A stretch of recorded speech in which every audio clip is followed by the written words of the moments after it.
Salut à tous et bienvenue sur la chaîne DevNo. Ici on parle de programmation Python. Donc si le concept t'intéresse, abonne-toi, active la cloche de notification pour ne manquer aucune vidéo et laisse tes impressions en commentaire et toutes les questions possibles que tu peux nous poser. Nous allons répondre dans nos vidéos. Sur ce, n'oublie pas de t'abonner. Let's go!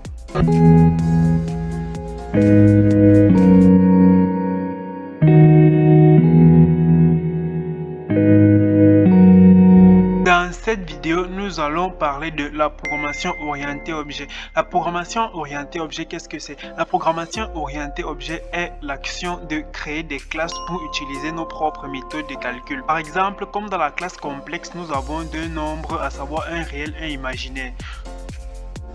Nous pouvons donc définir une classe complexe.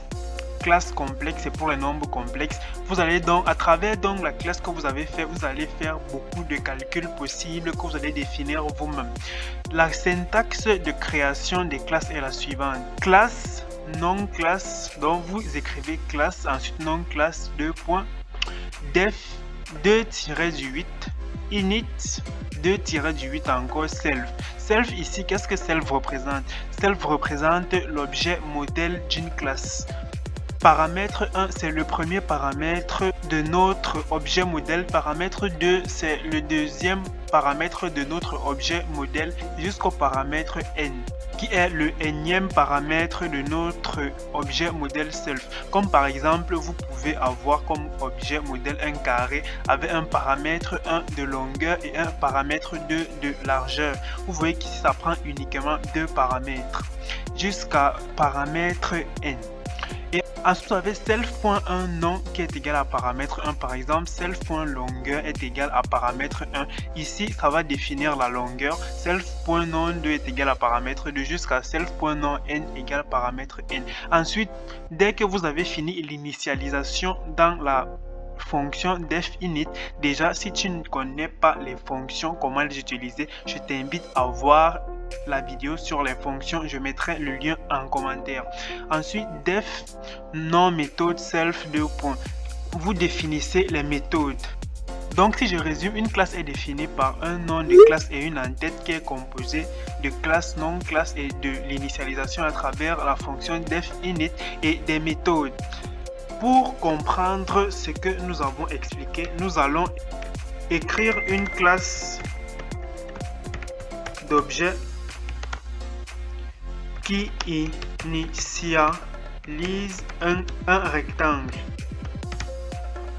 Déjà, nous allons passer à la syntaxe. Nous voyons bien que la syntaxe d'écriture des classes, c'est classe, nom de la classe. Déjà, classe. Vous voyez bien que c'est un mot réservé, donc ça se met directement en bleu. Classe, le nom de la classe. Ici, notre nom de classe va s'appeler rectangle. Classe rectangle. Nous avons déjà défini le nom de la classe. Après le nom de la classe, nous allons définir la fonction d'initialisation. Donc, def espace -8 2 fois init -8 2 fois encore self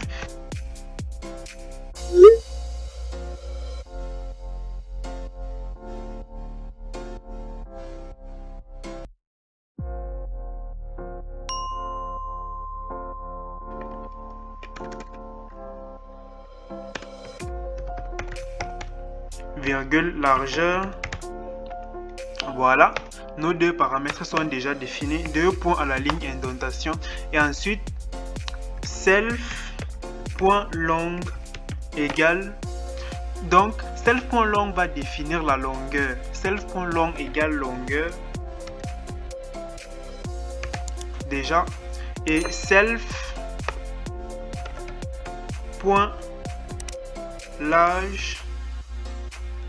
égale largeur. Vous voyez bien que la syntaxe est bien évidemment respectée. Self.long égale longueur, self.large égale largeur. Aussi simple que ça, vous voyez bien que les mots sont mouillés en gris. Donc c'est bien écrit. Nous avons fini avec l'utilisation. Maintenant nous allons passer aux méthodes. Déjà, qu'est-ce que c'est les méthodes? Une méthode, c'est une sorte de calcul qui va s'effectuer pour facilement avoir accès à notre classe. qu'est-ce que j'entends par là?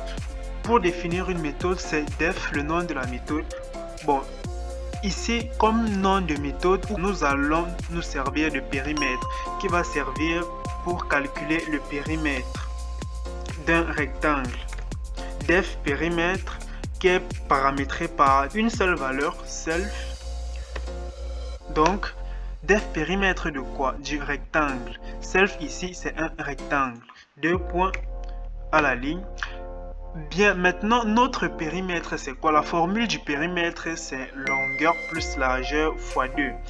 Disons, P est égal à self.long. Self.long ici, qu'est-ce que ça va faire? Self.long, en fait, c'est longueur. Je ne sais pas si vous voyez. Self.long plus self.large. Et le tout fois 2. C'est la formule du périmètre d'un rectangle, par exemple. Self.long plus self.large fois 2. Print P. Donc, notre méthode périmètre est bien définie. Et nous allons insérer une autre méthode simple appelée surface, def surface.